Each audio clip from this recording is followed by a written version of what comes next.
Marvelous. So we're live. Good evening, everybody. Good evening, Stabbed in the Back Paranormal HQ. Steve. Thank you for being a member. It's Steve, Rebecca, Simon, Sam. Life after life. Sorry, Sam, I'm getting my words mingled then. Hope everybody's well this evening. Everybody sees okay. We'll just make sure you've got us. Just leave her outside. Well, I'll have to shut her out then. If I don't, she'll just be barking. Eh, dear.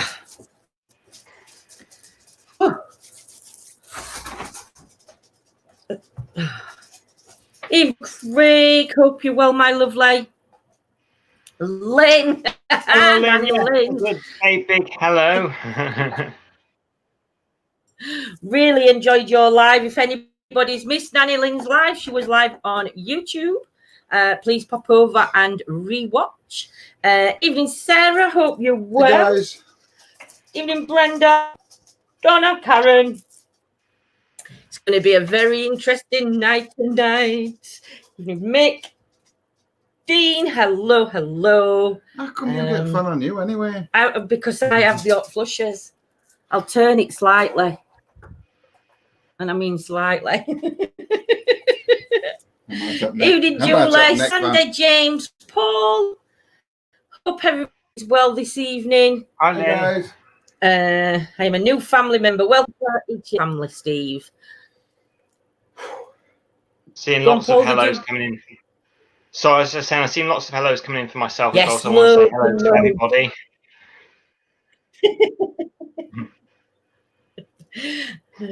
We do. Penny, Julie, Donna, Vonnie, Sandy, Sarah. You've got a link for YouTube. We have Sarah. For ourselves or for Paul? Or for both? Well, Paul, we'll be sharing Paul's links in the chat.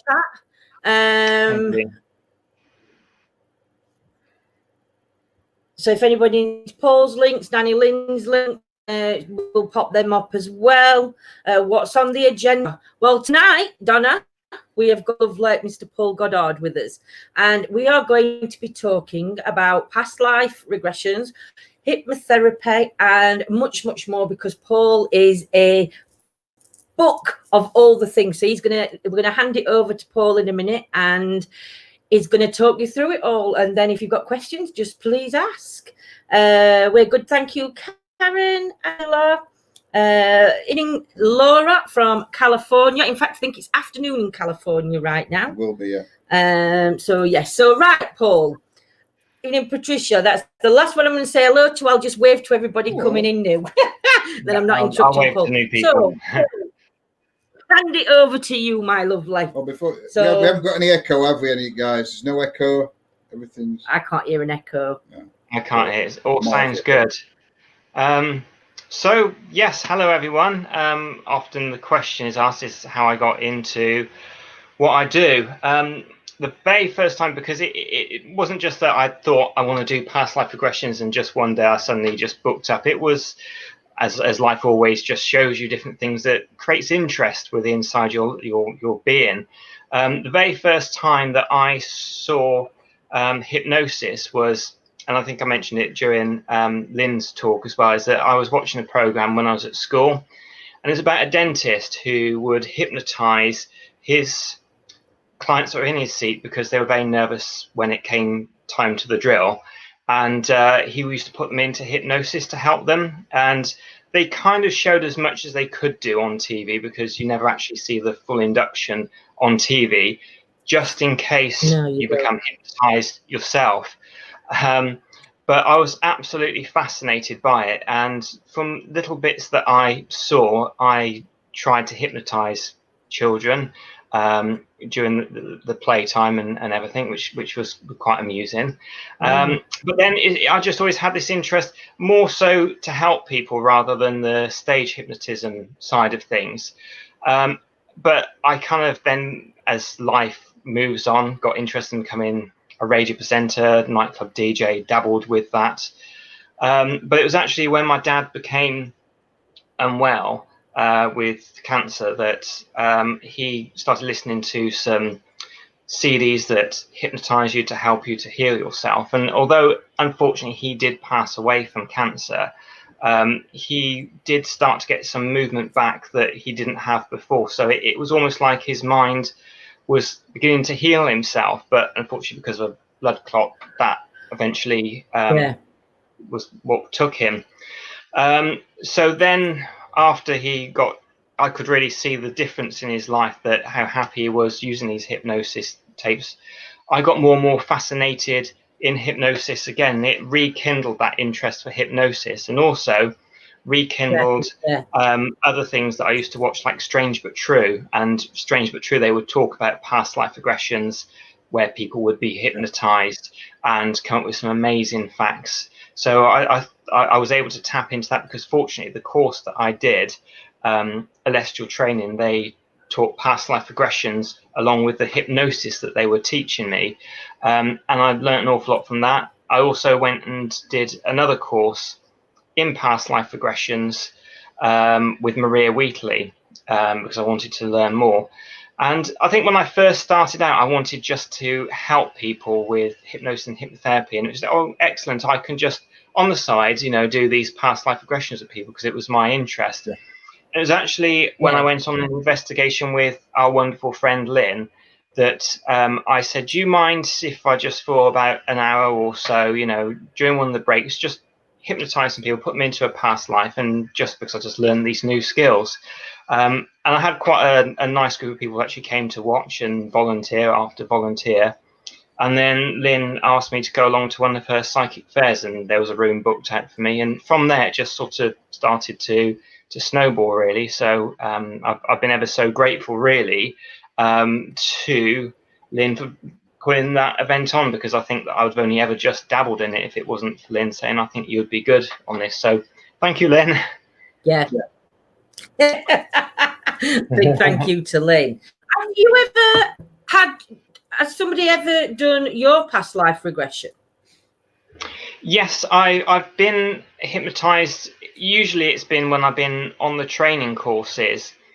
The very first time that I did past life regression as a group, I went back to sort of a hunter-gatherer time, and my name was Ranuk, and it was just a very nice sort of peaceful, sort of enjoying nature life, really.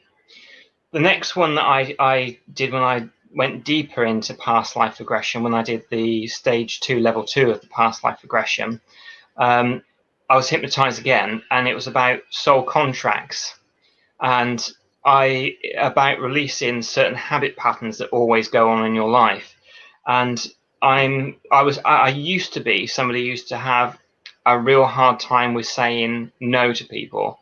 And I often refer to myself now as a recovering Mr. Nice Guy. I always prefer the saying, be a good man rather than a nice guy.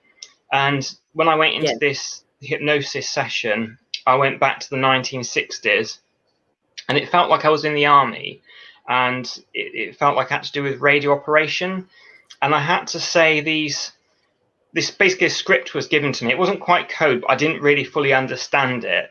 But I basically, if I got it wrong, I didn't know what would happen to me in the past life, but I just literally knew that it was going to be bad. Either I would be taken out or shot or in prison or something. I just knew that I could not get it wrong. I could not deviate from what was said. So I think that could have been quite a huge part of why I used to have trouble saying no, because you had to stick to what you said, and you couldn't refuse doing this. So it was interesting. I still actually remember the intense feeling of it at the time as well. But I think past life regressions can be done for interest's sake, because some people want to go and they want to get the names, the dates, and go off and do the research. But it's also a great healing tool as well, like the lady I mentioned. Yeah, a lady who drowned on the Titanic in the past life. She was a stoker in engine room 3, and literally her I will do, Lynn, bargain. her last moment of the life was actually being stuck in the engine room and drowning as being someone else. But I didn't know at the time, because this particular lady only came to me because she was interested in having a past life. But I didn't know at the time that she was fearful of water. She didn't like going swimming. She didn't like the shower. If she went in the shower, she had to have it pointing down at her chest only. But after having that experience of drowning as somebody else, it released the fear. So it just goes to show that your subconscious mind in the past life, if you want it for entertainment value, will often take you down the route that you need to go for your healing sometimes. Yeah. That's really interesting, that, because again, a lot of people do use, as well as doing, like you said, the past life regressions, a lot of people do use it for that healing, whether or for helping with things like you can be hypnotized to lose weight or for stop smoking. Do you think, is that part of what you do, Paul? Then do you also do that kind of side to it as well? Yeah, I mean, with the past life regression, I certainly do healing, and you can use it to change unwanted habit patterns. But I'm also very aware of the clients that come to see me. So for some clients, talking about past lives, they'll be like, what on earth is this all about? And most of the time when I deal with issues like quitting smoking, changing eating habit patterns, I will future pace somebody. So it's more about what the future is. But sometimes there seems to be a real block, and I'll ask people to go back to the time when it first happened. Now, for most people, they'll go back to a time where maybe the eating unhealthy foods first started from, when they were about 6 or something like that. And that happens, I'd say, about 90% of the time. But occasionally they will go back to a previous life. But some people, they go, I feel this is from a past life. I want you to explore the past life with me, so you know that you're going to go and do the past life. But then again, once or twice when... Sorry, carry on. Yeah, I'm going to say, so it all really, even then, that still links back to the past lives then, doesn't it? You know? Yeah, that's Absolutely. so interesting. I mean, occasionally people... Trouble with the delay, we end up talking over each other. I'm applying for it. You're never going to word it. Just talk occasionally. Very, very occasionally, people will want to come for past life, but they will go back to something that happened early on in this life that has triggered the... But I'm always very careful when it's this life, that it's nothing that anybody could be accused of anything, because they're always a possibility that it's your subconscious mind coming up with metaphors. And the last thing you want to do is for somebody to think, that person did that to me when I was 5 years old. They didn't, but they've kind of come up with their mind. It can be very dangerous. So you have to be, when you're dealing with this life, you have to be very, very careful with how you do things. Yeah. Totally understand. What's been one of your most... I know you can't go into detail because obviously the confidentiality and everything else. What's been one of your most interesting sessions, would you say, Paul? Or is there too many to pick from and just pick one? Do you mean past life regression wise, or any hypnosis? Anything, Matilda. Matilda. I always find the past life regressions really interesting, no matter who they are. For me, I mean, I've had people that have wished to quit swearing, so that's been an interesting one, because they had worked on TV and they kind of thought, I want to not swear during this time. But for me, the ones I really absolutely love and I find most fascinating, when you've got somebody who's very shy, not very confident, and through the work that I've done, they're able to then stand on stage and do presentations. I really like to see that you see the light go on in somebody's eyes when they come down and sit in the chair with you, because everybody already has or can create the resources they need to do whatever they want. Sometimes people have just forgotten it, so through the sessions you help them tap back into that again. I bet that feeling's amazing, though, to actually see that transformation of somebody's lifestyle where they've needed that confidence, and like you say, it's in them, but you help find that within them and pull it out of them. And I think that's got to be one of the best feelings in the world. I can understand where people, because I'm the same. I don't like getting up in front of a room full of people. It's different when you've got a camera in front of you, because people aren't actually sat in front of you. You can't see them. But in a room full of people, I hate talking. But I think everybody on here knows you're a quiet one anyway.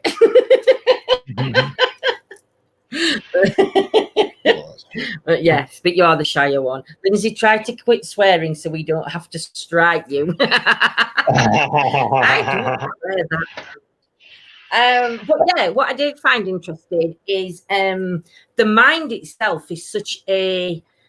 We only use a small percentage, don't we, Paul, of his mind? Is it something like about 5%?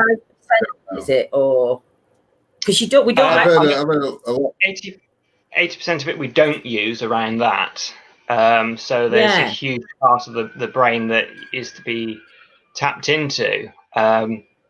Maybe it is being used, but the machines we got can't pick it up. So it might be real sort of subconscious stuff going on. But it'd be interesting, as I said to you before in different live, anybody wants to see if they can tap into their psychic abilities through hypnosis and bring it out.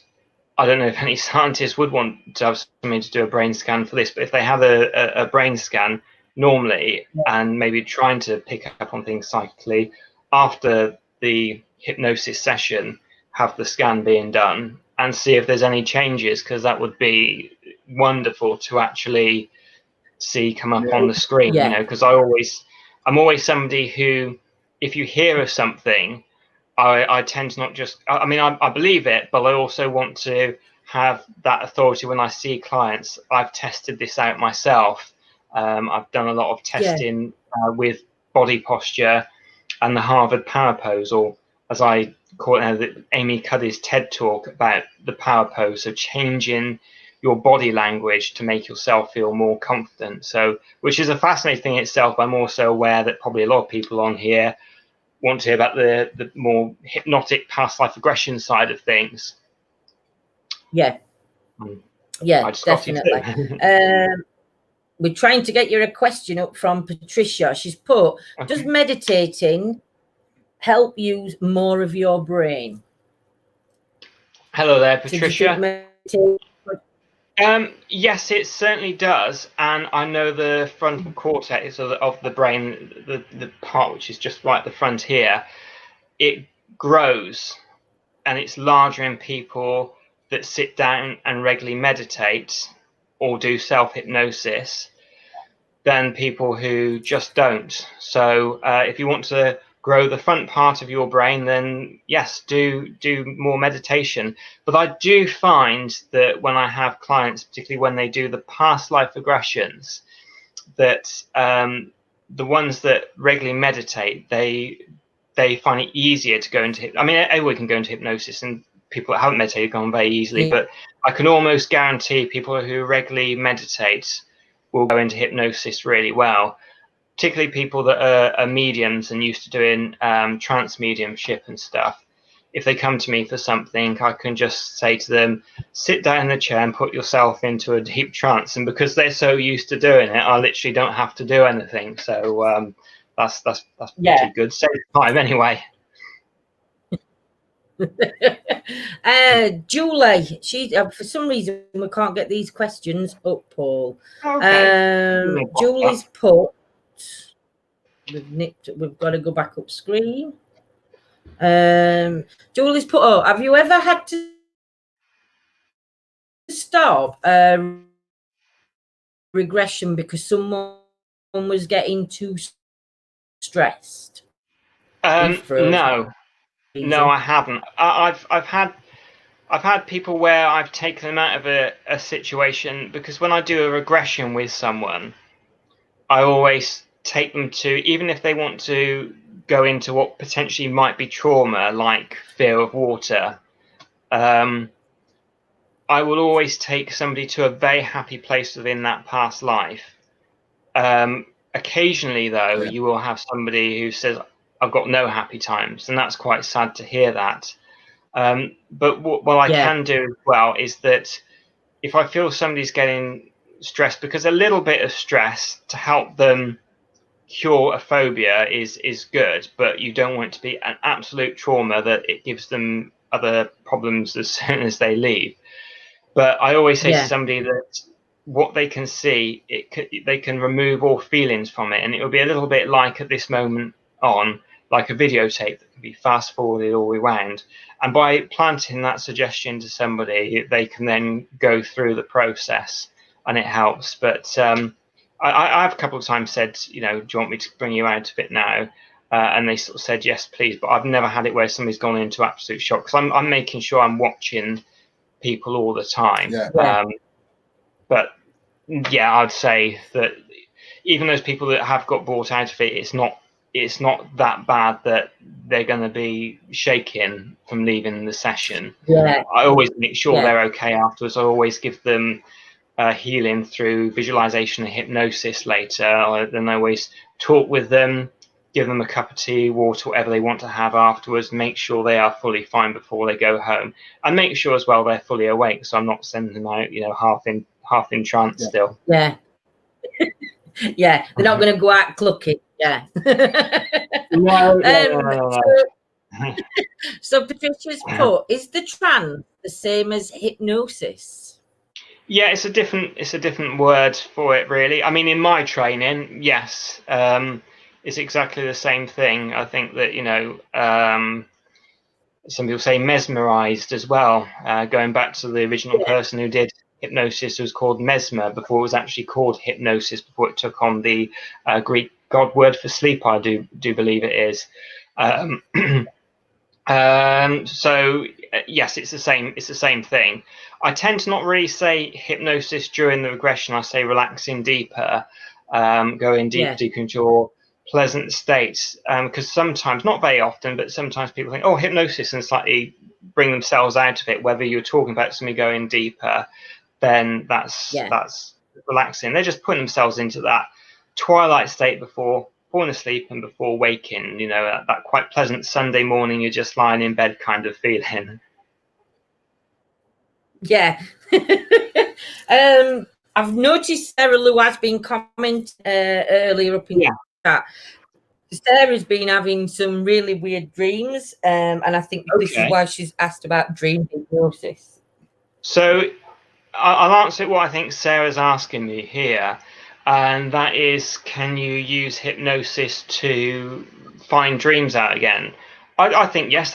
I've never actually had somebody who's come to me and said, can you book me so I can find out what my dreams are? But I'm pretty sure you can, because I have taken the stage hypnosis course. Now, I said I wasn't ever really interested in stage hypnotism, but people always ask me questions about stage hypnotism, and I thought, to actually fully answer about stage hypnotism, I need to do the course. It was lots of fun, and I met some amazing people on it, and it also gave me some tools and techniques that I add into my hypnotherapy anyway. But during the hypnosis, I sometimes do it in just normal hypnosis for people that say wish to quit smoking or something. You embed a amnesia into the hypnosis session. It's not so much like, I can't remember what was I doing that time. It's not like that. The amnesia and hypnosis is a little bit like when you've had a dream and you come out of it and it starts to disappear and you've dreamt it and then it starts going. That's the same sort of thing that that can happen with hypnosis, and what sometimes I add into a normal hypnotic session. And the reason for that is because the hypnotic session is for your subconscious mind only. And if people are trying to pull it apart, what you've said and what you've done to them, it's kind of working against what's supposed to just go into the subconscious mind only. But during the stage hypnosis, Raymond Roberts, a great guy, great teacher, he, just to make it more entertaining for people, would give the amnesia from the hypnotic session. And then somebody actually said, I want to remember what happened. And Raymond did a very quick induction and said that you remember everything. And then he was actually, I remember, I think there was something where he thought his shoe was a telephone or something like that. He said, I remember that. And I remember laughing, driving, and all the things which are coming up. So by doing that, he would be able to. So I would probably think by doing exactly the same thing as what was done on this stage hypnosis, you could actually start to remember some of those dreams. Wow. Wow. That's very interesting. You can read it, can't you? But I'm reading it thinking you can't read it, and it's on screen. So the repeated dreams of past life links with yes, possibly. There's several things this could be. I mean, I think that it's good to think it could be a past life, and exploring it with myself or another hypnotherapist would be a good thing. I think when you actually have repeated dreams, what I always would say to somebody if they want to find out if it's a past life is, apart from the dreams, not to do any research until after you've had the session, because then you won't know if what you're coming up with is actually generally from a past life, or whether you've subconsciously taken on your reading, your research, what you've done on the internet. But also as well, it could potentially be that this person, because I remember, I don't know if it's a past life, so I haven't actually delved into it, but I used to dream that I was in the American Army in the Second World War a lot as a child. But this was during the time when, probably from like the 1960s through to the late 80s, every single Sunday was full of war films, so they would be on the background. So whether it was a past life or whether I was subconsciously taking in all these war films because they're all over the place, could be. So yeah, but that's something I'll do. I'll explore more past life regressions myself, but I'm busy exploring other people's that I don't have so much time to do it myself, unfortunately. But it's always good to explore your own past lives.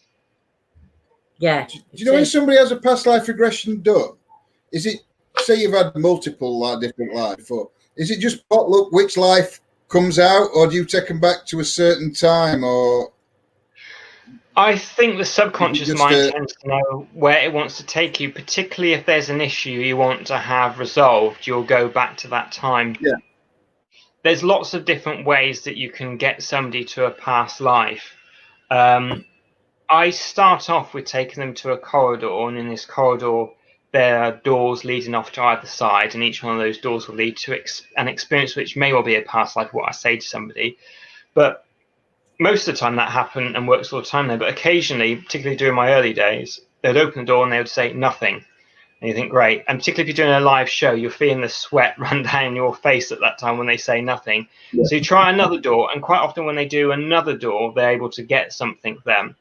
But if that doesn't work, it's just a doorway through to the past life. It's not that this is the doorway you go to, and when you go there, you can experience past lives. Another way I induce past lives is to allow the mists of time to surround them, and then the mists of time's clear, and then they're able to see their past lives. Other times I send them up to the sky where looking down their own house and tell them that they're going to suddenly drop down straight into the past life. But if somebody is struggling, which is very rare, even more rare now, I'd say about probably more than 95% of people that I do past life regressions with will get a past life regression. But as I say, as it's so rare that that somebody doesn't actually get something, sometimes they might just need to come out of hypnosis for a bit, have a bit of a chat, because they're winding themselves up at that stage. They're thinking, oh, I can't get anything, stuff like that. But I make sure that, as tempting as it is, that I never throw in suggestions, because I've seen, and I truly believe these people that I've seen on TV and on YouTube don't mean to influence somebody, but I've seen people say things like, what you will experience in this past life will be nothing that you've seen on television, nothing that you've read in a book, nothing you've seen in a newspaper or heard at school. Now, if I was to tell you whatever you do, don't be aware of your feet right now where they are, you're going to start thinking about your feet. Or don't be aware of your breathing, you're going to suddenly be aware of your breathing. So the subconscious mind doesn't know the don't word, so it won't be anything where you don't experience something that you've been taught at school. The subconscious mind will be hearing something you've taught at school, something you've read in a book, and you want to make sure that you eliminate that as much as possible when somebody comes to see you. Do you know, it's weird, because when I start meditating to concentrate on my breathing, I sort of like go into a panic attack for listening to my chest, because all I think then is, am I breathing right? My heart's beating too fast or it's too slow. So I have like that, not fear phobia, because after I've took a couple of deep breaths, I'm in rhythm. But you know that first initial when they say, right, close your eyes and start listening, breathing, I'm like, oh my God, I can hear your heart. And it's like, but that scares me in that sense, you know. So I felt like I have to breathe through it and then I'm okay. But I think for me, and I do think, and I clear my brain and my mind for when I do come and see Paul, because for me, I know anyway. It is. But choking for me is a big fear. Okay. Even with it, such as I've got he's 16 this year. And up until last year, I was cutting grapes up so he didn't choke on them. And he used to get so angry with me because the fear in me, even when John has grapes and he stopped putting them in, I'm like, oh no. And I really get worked up because of that fear of choking. And it gets bad, doesn't it? Because it's like, again, that could be linked to a past life. Well, this is what I'm saying, but that's why I need to try and get rid of that. Yeah, absolutely. Comes through. I mean, when somebody comes to see me, I make sure that I find out if there's anything that they're. So if you would see me, I'll hopefully, you know, if you're like a client, just come into like the private room. Now I know it now, but things like the breathing. I mean, quite often I do get people to concentrate on the breathing. Quite often I get people to slow their breathing right the way down. But that's not the only way of putting people into hypnosis. There's loads of different ways. There's counting. There's confusion technique to get people into hypnosis.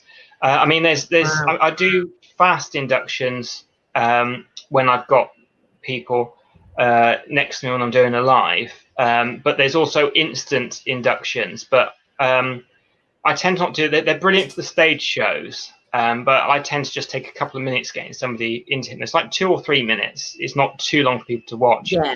I find when somebody comes and they want to have a nice experience, you don't want to do the instant, which often is a shock induction where somebody will suddenly grab your arm and shout sleep, and basically you're shocking them, you're giving them like a shock. Yeah. And then during that time, there's a split second you can get a command in, and that's when you see people deck out like a sack of potatoes kind of thing. But I kind of think people want to go for a nice, pleasant experience, and you know, I don't want to end up thinking, God, that was terrifying, you know, experiencing in that. It looks brilliant when people do it, you know, but I'm also aware of clients and things like that, and what they would want to experience themselves. Yeah. I see Fisher's asking about the phobia about sharp things. You've got for and we've got Mary asking if you can help her to stop smoking. So absolutely. So coming in with one question there, Paul. Yeah, no, that's fine. I'll do Patricia's first because that was up first. Certainly, it can. You know, hypnosis. I mean, it could be again that the fear of sharp things came from a past life where they might have been stabbed by something, or as a lot of phobias can build up, is a trauma that happened at one point in their life that was so bad that it suddenly triggered something off. So there is NLP technique which works incredibly well called the fast phobia cure, and that's something that I'll probably be looking into, but it depends when it started, if there's any rational explanation. But I probably would say to Patricia, if she came and saw me, is just tell her subconscious mind to go to the very first time this phobia started, and that could be this life or previous life. So I'd leave it and then work on it when it happened.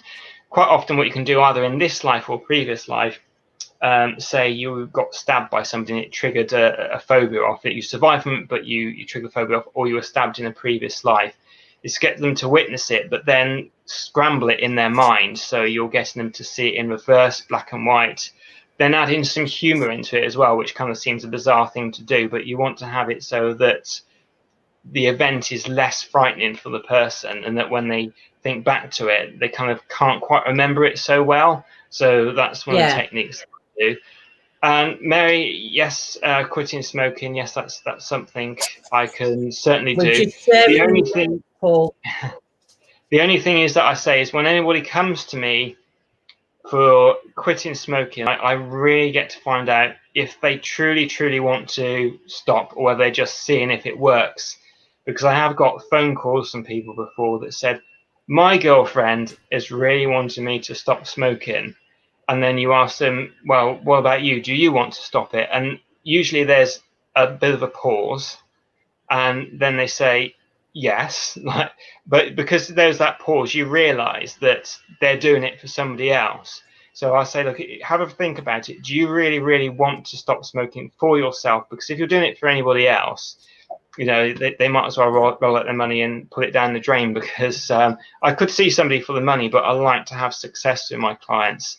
And unless you really want to stop the smoking, hypnosis will certainly help you stop smoking, but you have to really want to do it. Yeah. Do you know anyone has passed? It's mostly a question, but how do you know everyone has a past life? How do you know how many past lives we have had? I sometimes ask how many past lives you've had in the session, but I'm not entirely sure how many we do have, because depending on who you're listening to, some people say that, well, you just keep reincarnating and that's it, you just keep going. Other people say you reincarnate so many times until you've learned a lesson. Other people say a specific amount of times that you reincarnate. So what I do is to explore, and to me, from what people say, it doesn't seem like there's any real limit to it. And this is what people say to me, it is that their soul feels that it's time for them to go back, and then they go back. So it's not like you particularly have a limited amount of times you can be reincarnated. It just seems to be that it's like, well, I've been in the spirit world for this amount of time, I want to go back now. So that's what seems to come out with the regressions that I do with people. I wonder if we get choices, you know, like when we do crossover, I wonder if we get a choice if we want to come back or not then. Yeah, people haven't actually said it's such an interesting thing. Can't get Bonnie's off screen. Oh, am I on? I'm here still. Sorry, Paul. Did I disappear for a second? No, I think it just froze. I think we just froze a sec. Okay, that's all right. Yeah, so what was the question now? Yeah, I'm just saying, I wonder whether we get a choice to come back, or whether it's our choice that we come back. Do you know? And has anybody have you ever done anybody, Paul, that literally they're like in the first lifespan kind of thing, that haven't had past that? Or would you say if people can't connect to a past life, maybe this is the first life? I have had one person only, that said that they couldn't get anything from a past life, and I then asked their subconscious mind, have you had any past lives before? And they said no. And I remember thinking, great, what am I going to do for the next hour then? So I just explored like some favorite moments and things like that with her during this life. But that's the only one out of all the time I've been doing this since getting the certificate back in 2010. So yeah, whether that was because I was new to it and I know more tools and techniques now, or maybe it is because she was definitely new to her very first incarnation. Yeah, I do think that people can be brand new. You know, I think, because my belief is we do keep coming back, and I think we're here to learn a lesson until so many lessons have learned. And that's just my personal belief. And I think once we come to that end where we choose not to come back, I think the new life could spawn. Do you know, that's got no. Maybe you don't choose to come back though. Maybe if you've learned all your lessons, you just don't come back anymore. You move to a different plane or a different place, whatever. Yeah. But it's just it's so fascinating. I want to be the guinea pig for the opening the mind to communicating with the spirits. That's what I'd want to. Get note activity before and note activity after. My brain might go. Let's go for it then. I know. I remember there was one lady, and she came to one of my workshops, and she said she specifically remembers being a 35-year-old man. And then the next thing she remembers is looking out, like there was some sort of accident, it all kind of went blurred in her mind. And then the next thing she was aware of was looking out of a cot, being a baby. And she said she distinctly remembers her words at that time was, "Oh no, I'm a baby." So yeah, she said she was really, really annoyed that she was a baby again. So yeah, that was. But then she sort of said that she just remembered. Yeah. I bet it can be annoying. I bet that's why we have all these crying babies, because they're all like, "Oh my God, I've got to live through it again." Yes. That's his question. So yeah, what's the oldest past life that I've uncovered? I get quite a few people like me that go back to sort of hunter-gatherer as sort of cavemen sort of times, really, but you can't really get too much in the way of names, dates, and details, because there wasn't really much in the way of names, dates, and details around that sort of time. But it's always sort of fascinating to see what people come up from. But most of the past life regressions, I would say, are kind of like 1600s later. Most of them that I have when I regress people, but they do have people before that time as well. Have you or anybody when like they've gone and they've come out with specific names or dates that you could the history is there to be found if people are good at the history and the historians? Has anybody ever come back and said, "Wow, Paul, this is this, this is this, and this is this"? I can't believe, like in shock horror, that it's actually what they've validated themselves. Yeah, yes, people have said that they've come with some really quite remarkable things, and that the names, the dates have come up. I always say, "Oh, can I have your because I'd love to go and do research myself, but I don't usually have the time." And yeah, people have actually said that they do come up with names and dates. But I did a lady quite recently that was streamed just before lockdown, really. And it was, I don't know if you know him, Drama Llama did some research for it. And there were lots of good things which came out, but it was always like the facts weren't quite fitting in. They're always just like the street would just be a little bit too far away from where she was living. So I kind of say with past life regressions, I generally do believe that they are genuine. But I think that sometimes your mind will also come up with metaphors. Now, this lady was very good, and she came up with stuff just right on the click. So, I'm still leaning towards it was a genuine sort of past life. But also as well, like when you do ghost investigations, sometimes there'll be like a cold spot in the room and people think it's actually a draft in the wall, or that you're hearing noises from outside. A lot of times it is paranormal, but also sometimes it's not. And I think it's exactly the same thing with past life regressions, is that quite often people do jump into a past life, but just because they jump into a past life doesn't mean sometimes their subconscious mind doesn't want to give them a metaphor now. So I think that, you have to think of it in that terms when you see people. Yeah. John? Okay, so John has since early age that he had always tendency to jump from buildings, and it scared him. And he thought I mean, could be working on skyscrapers or something like that. So that would be something to explore, really. I think would be quite fascinating where that particular fear came from, whether it was a past life or maybe something happened when you were so young that it just went into the subconscious mind. But interesting one. Thanks for that, John. Yeah. Just go back up a minute. It was above John's, and it were Vonnie. It were along just above Penny's. That's it. Go on. Vonnie's put. No. Stairs with that one. Yeah. I don't know what's up with that one. I would love to have a past. Oh, you're going to put it up on the screen. It'll take all the screen up that, but I know it will.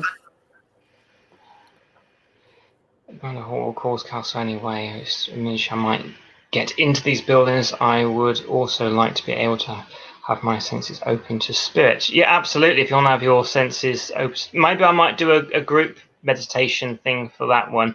And it says, Yvonne, try hard with meditation, but I'm sure there's a block because I always fall asleep. Well, it's good that you get that relaxed, that you actually fall asleep. But maybe it'd be interesting to know what sort of meditation you're trying, because if you just concentrate on the breath, that can be a little bit too monotonous for people. You might actually enjoy doing something like guided visualization meditation, where you're visualizing being in a nice garden and seeing things. It might work better. So be interesting if you have to come back, what sort of type of meditation you actually tried. Yeah, I know Gemma posted earlier that she'd done one of your meditate online. You know, I think. Okay. Yes. I don't know if it had been YouTube. Gemma, you'll have to let me know. And she did well through the hypnosis Paul did. I saw through the house, cobbled street, some houses thatched roof. I tried to see my reflection but couldn't quite see it properly. Wow. And it's that's right, good area castle.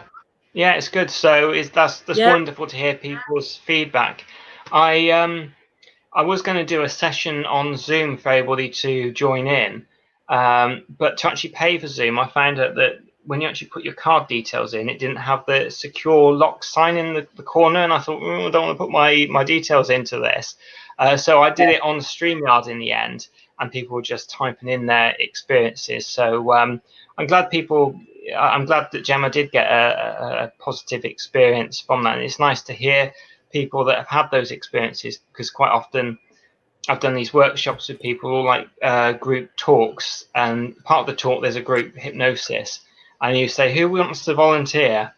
And you have a few people, most people quiet, and you think, oh God, that didn't go too well. And then during the break, when people are going for their coffee or whatever they want to drink, they come up to you, oh, that was amazing. I got this, and this. It's like, oh, thank you, but I really wish you said when everybody else was there. So while we're there in the moment, say it then. Yeah, exactly. Yeah, it does. I mean, I think, but again, it goes down to that shyness, and I think also it goes down to people have been judged by others. What they don't realise is it's like I always say, when we've been to spiritualist churches or anywhere like that, all them people in there are there for the same reason. So you've got nothing to feel and nothing to feel embarrassed about, or if you say something, and do you know, you're in a room where nearly, I'd say 99% of them, bar from an husband who may have been dragged along just for the sake of coming along with Mrs. Yeah. We're all there for the same thing. So for me, I think we all need to find that inner voice when we're involved in something. It's doing it online, Paul, or whether you, like you say, or a seminar, what you do and everything. We all need to find that inner voice and say, actually, yeah, I've just had that experience, because they're not going to get judged by saying it, because we're all them experience. Exactly. So, and I think that I've heard people say it before, but the fear will never go away as long as you continue to grow. That's Susan Jeffers. And sometimes you go to these events and it's important to just push yourself forward, because you're going to feel a bit nervous about it, but the more you do it, the less the nerves that go. And then eventually you'll be thinking back saying, I can't actually believe that all those years ago I actually felt nervous just by saying yes to the medium or speaking out about my experiences. So I always say to people, it's just do it, even if your voice shakes, even if you think I made a complete fool of myself. Just go ahead and do it, because that's how everybody learns, basically, through their mistakes and through their failures and not quite getting it right. So find your voice, and even if it shakes, say it. People, find your voices and speak up. How many?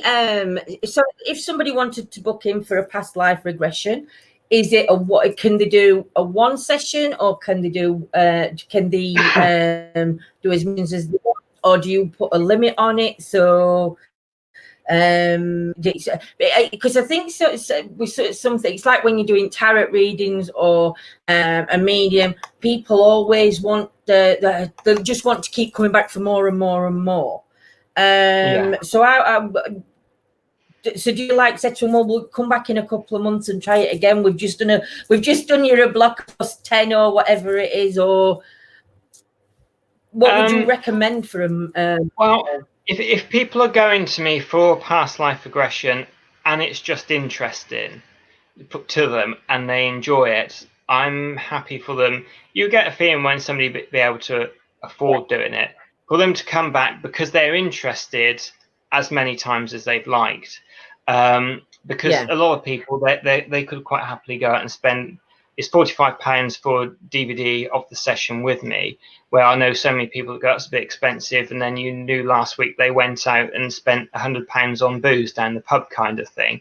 But when I have somebody that actually, when I have somebody that wants to have change in their life, I always say to people that by the third session, if you're not feeling any better at all, then I'll find a different route for you. Now, that's only happened a very, very minimal amount of times. Like, I probably count on one hand how many times that's actually happened with all the people that I've seen now.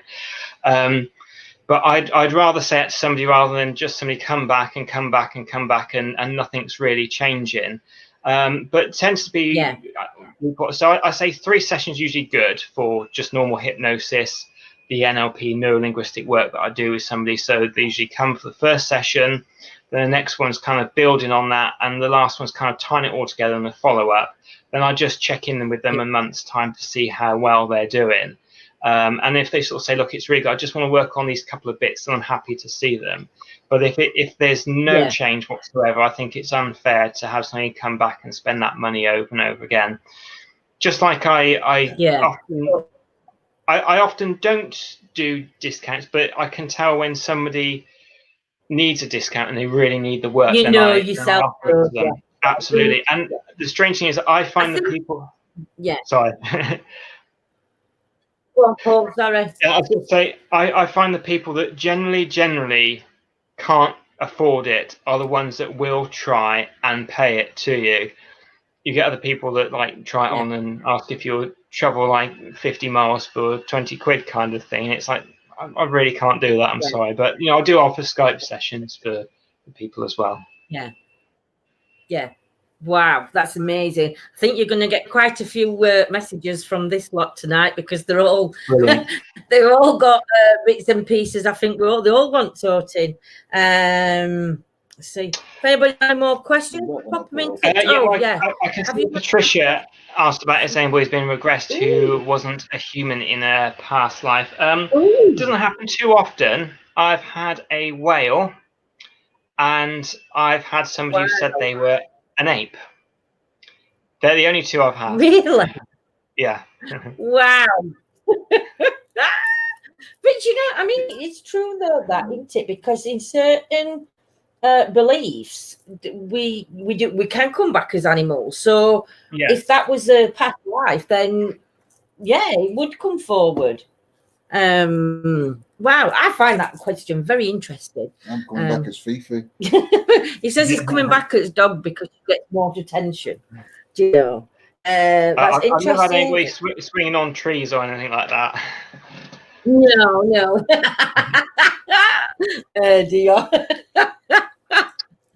Nanny Lynn's put, wow, really, Paul? Yeah, It's so interesting. Yeah. So interesting. Any more questions? Is there anything else you want to mention? Oh, right. Okay.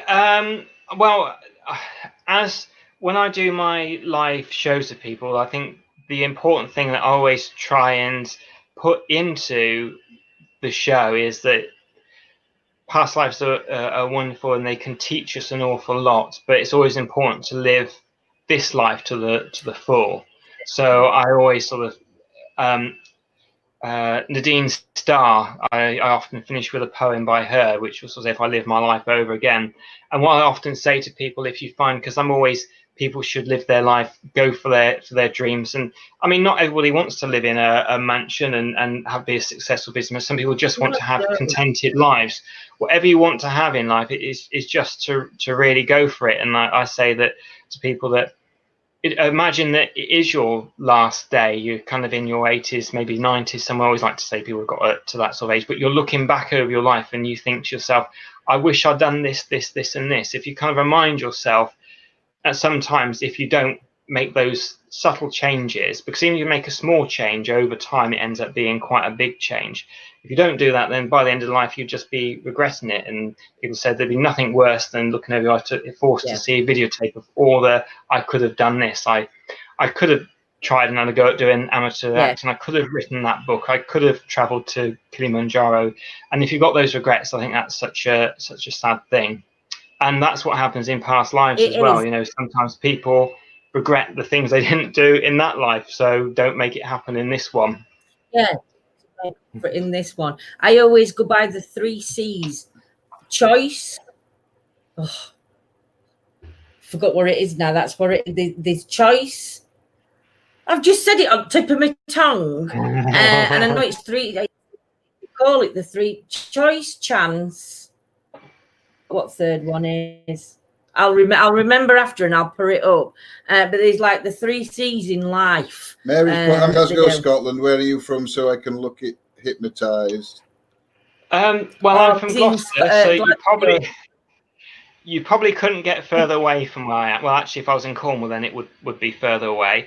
But I do offer Zoom sessions with people, and I record the Zoom session, because if you get the free version, you've got a limited amount of time. So it's much cheaper because it's over this, because you can't get to see all those little facial muscles or little signs going to hypnosis. So seeing somebody one-to-one is much better. But if they do want to do the session over Zoom, I record the session, and they get the video we transferred to them. It's just £20 for that. So I'm happy for people to book past life regressions via Zoom. If they don't have Zoom and don't know how to use it, then the other thing I can do is connect on Facebook Messenger, and I place my dictaphone next to the speaker, and you get some good results from it as well. And I can then send that through. But it was only during lockdown that I actually took on doing these Skype Zoom sessions, and I think it's not going to work, and it's actually worked quite well. So yeah, it's opened me up to doing past life regressions with more people now, which is wonderful. Now, isn't that for you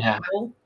Definitely new possibilities. I mean, again, before going to Jacqueline's question, again with this lockdown, people looked at it as a negative thing, but the positive things that have come out from it, like you said, it's opened your mind into how you can expand out of the UK now, I suppose, and help people across the water. Or again, different good things have come out of it, and I think that's what everybody's got to remember. It's the positive that's come out of it, the negative to do with it. So Jacqueline's got quite a interesting question there. Sorry, about her son, who's 32 years old, but she always keeps dreaming that he's a toddler, and that sorry about this, that he never ages. It could, I'm fine. It could be that that was a time during your life, Jacqueline, when you were particularly contented about something, and maybe your subconscious mind is reminding you to go and do things which were happening around that time that you're missing now. But that your subconscious mind will know. That's just a guesstimate and what I'm thinking. But you know, it's important to sort of maybe just to sit still and ask your subconscious mind what's that dream's telling you, and just sit for a while and see if there's any answers coming through. Yeah, it's amazing, isn't it? Once you get onto the subject, how it can help. What you do, Paul, helps so many people, and it is life-changing. Whichever way you look at it, it is life-changing, because again, people, we all lose things. I think we lose things from being young, because it's like, not that it's took out of us. I think when we're younger, we're all molded by his parents and by the people we're around. And I think because we lose that innocence, going back into that hypnosis state, and even if it is going back to the not to the childhood, like you said, but to a previous life, it can bring all that what got pulled away from a child, it can bring it back up into adulthood, so you can still like flourish. Absolutely. And what's interesting is that children, if you measure their brainwaves, they're much slower. They're kind of around the theta and then move to the alpha before going to the beta normal waking consciousness. And this is done so basically children can learn, because in your hypnosis you can learn faster. But this programs you positively but also negatively. And I think every single parent I've ever spoken to has said they've not always done the best thing, because there's not a manual that comes up when you're a parent, you've got to do this, and this. So, children are being picked up things from their parents, from other school children. It's modeling them for the person they're later. The good thing is, where they used to think at one point it was like once you had your personality by adulthood, you couldn't change, you were just who you were. Now they realize that the brain is like soft clay, and you can remold it and reshape yourself in the way that's serving you much better. Yeah, definitely. I don't know if I've put that on screen now or whether I haven't. Bewitched, our brains, subconscious and thoughts are mine. They are bewitched. I just find it so fascinating. I mean, I can't wait to come down and meet you. I mean, we are down from 18th of September, isn't it? Yeah. For 7 nights. I'll let you know where it is we're stopping, Paul. And if you want to pop round. And I've said to Nanny Lynn, we'll have barbecue, won't go. Bacon sandwiches. But yeah. You're cooking. Definitely can't wait to meet up. And also we'll be seeing you on the 23rd as well, because we're coming along to the investigation. Brilliant. Excellent. Yeah. So that's going to be a good night as well. So it's so during your time so much. During your time down, I think we arranged it before, but if you want to do like a past life regression to either be recorded to put out on your channel or to go out live, we can set that up as well. Oh, that'd be brilliant, that, Paul. Thank you so much. Laura, yes, it can certainly help you. It's really good, because you can go into your subconscious mind, and you can also start to go somewhere in your mind before you go there in the body. So actually start to see yourself going outside. But with clients, and say, what would you do for somebody that has the fear of going outside and dealing with depression? If somebody does deal with depression, always just get them to check with their GP before they book with me. And every single GP said, yeah, it's absolutely fine. But it's just always an important thing to do to cover yourself beforehand. But I have no idea, when it's not past life regression, I have no idea what's going to happen to what I'm going to do with the person, because you explore, you find out, and what will work, what somebody's strategy is to help them won't work for somebody else's. So it's a little bit using your intuition, your gut feeling, getting to find out their language patterns, the way they talk about things. They can give you hints. Like there was a lady that I knew like metaphors, because she kept telling about her story over and over again while she was talking to me. Well, my story is this, and I started thinking, I've got a thing, she likes stories. So during the hypnosis, I weaved a metaphor in to help her, and metaphors are brilliant. I love metaphors. So yeah, I wouldn't know exactly what to do, but yes, I've helped people out with fear of claustrophobia, agoraphobia. I've helped people out with that. So I've just lost a question, and it was from James. Oh, there we go. Just turn it up now for you, Paul. Okay. Shut down and didn't realise. I wonder why we can't remember our past lives in our normal waking state. and why we only remember them through dreams or regressions. I think I think people say that you come to this life to learn and to grow, and for that you need to have like a blank slate. Also as well, I think it's important that there is, even with the true believers, just that little bit of doubt, that bit of worry, if there is such a thing as living after death. Because if you just knew all you had to do was like jump in front of a train and start one again, there'd probably be a lot more people that wouldn't go and sort of continue living through life, learning through those struggles. So I think that that's probably why, because imagine if we absolutely knew that there was definitely an afterlife, 100%, absolutely zero doubt whatsoever, life would be less meaningful than it actually really is for people. Yeah, because if you got, you've said this, haven't you? We've said this. We said not just reincarnation or past lives, but even if you knew like that your spirit carried on and you went to another place, nobody's ever going to admit that.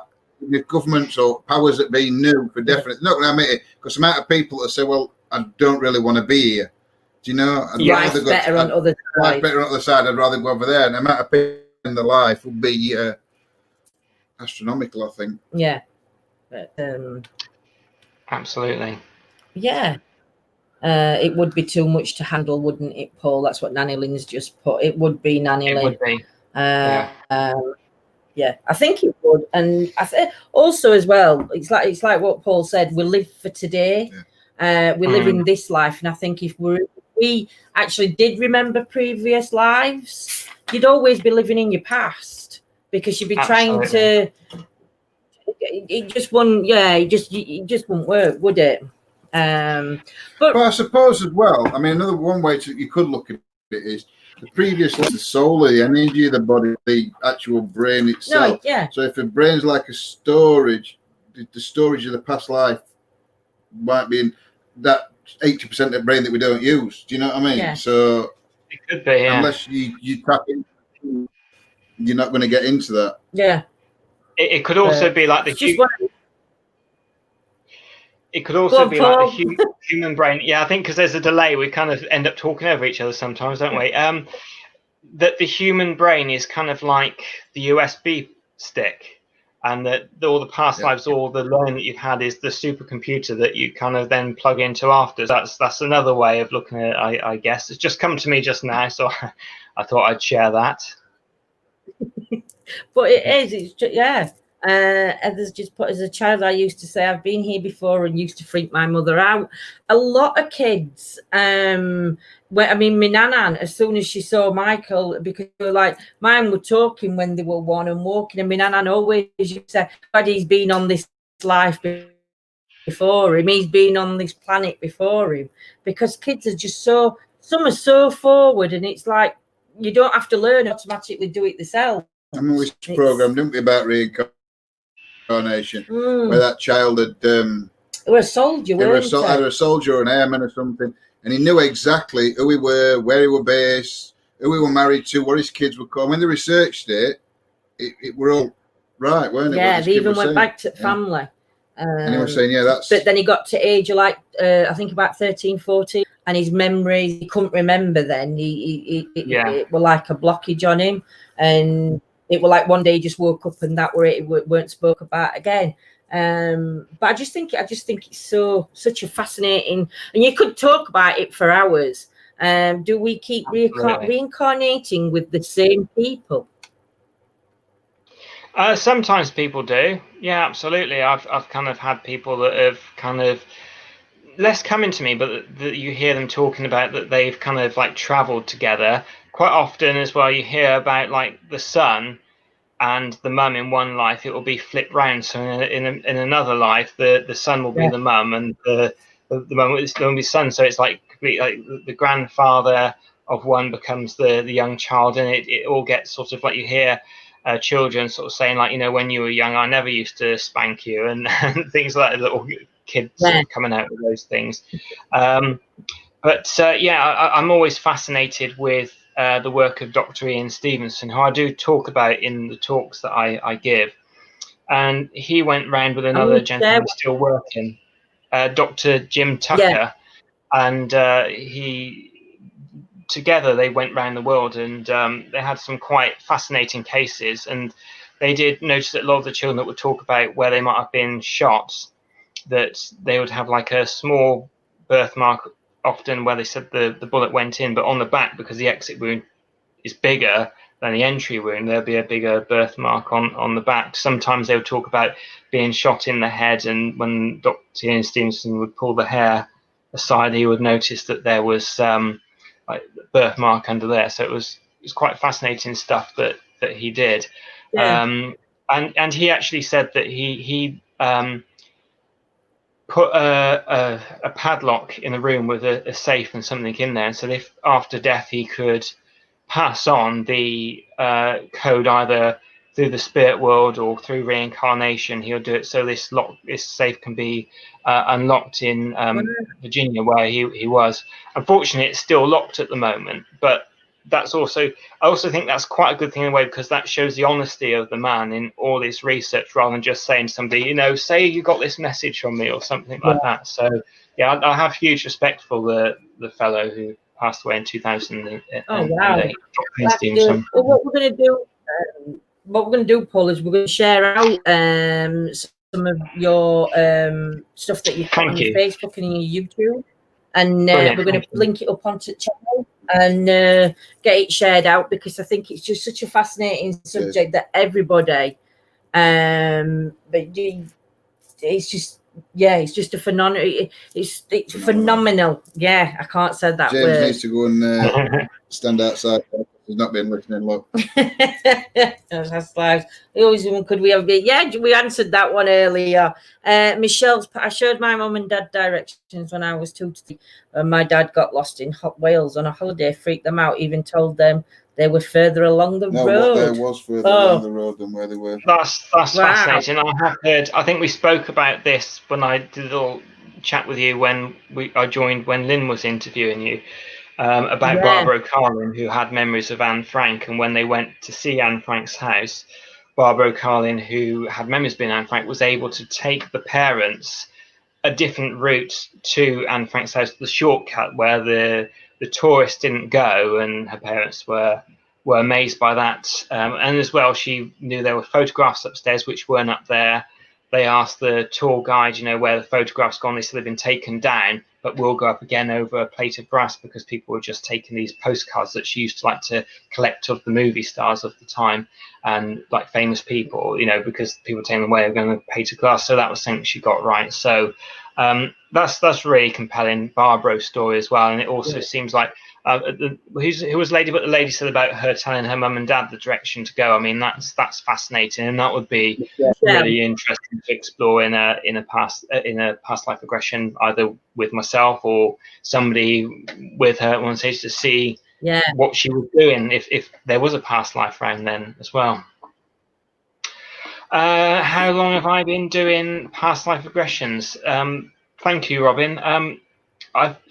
I've been doing it since 2010, although I started in 2006 learning neurolinguistic programming. Before that, I got the books in 2005, starting my research and learning into neurolinguistic programming. It was ever since my very first hypnotherapy training that I started doing past life regressions with people.